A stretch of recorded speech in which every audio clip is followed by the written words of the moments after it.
We started out, I think this was 10, 12 years ago, where the forest issued their request for information for the next gen Type 2 aircraft. Yeah, we basically made the comparison between the competitor model and our model, and we kind of came to the conclusion that this is the more advanced aircraft, the newer aircraft that might be for interest for the Forest Service. Both I have flown the 205 and the H145. And the biggest difference between those two aircrafts is just the automatization that is available in the H145, adding to the safety standards for those missions. The H145, if you ask, what's the performance of the aircraft, then the performance is multi-layered. The aircraft has so many safety features. If I ask you what's the performance of your car, it's the gas mileage, or it's the how much can you load, how much can you pull.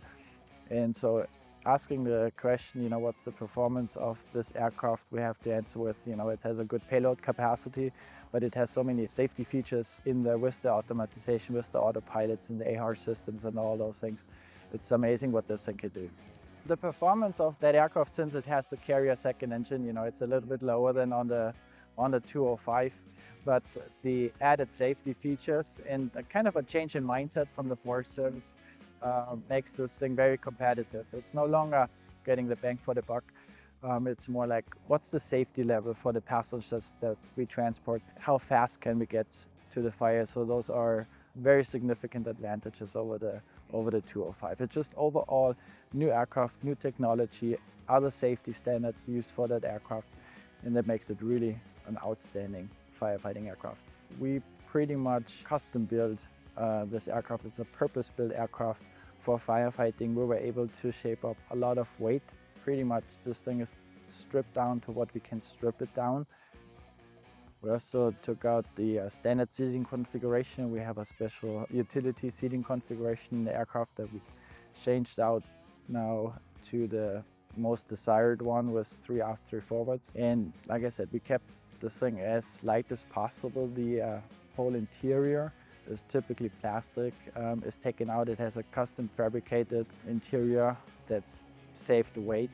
We also saved weight on the paint.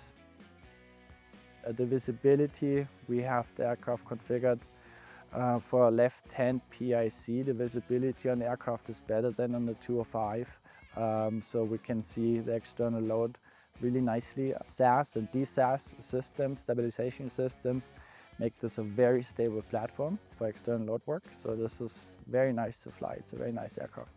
And you can also support this with your GTCH with the hover mode. That makes it an outstanding aircraft. That's really working. Airbus was awesome to work with. Those guys, they pulled things off that we think we couldn't make available in a short period of time as we getting ready here for the contract. And it just was a pleasure to work with those guys, and they are very oriented towards new equipment, new features, more safety.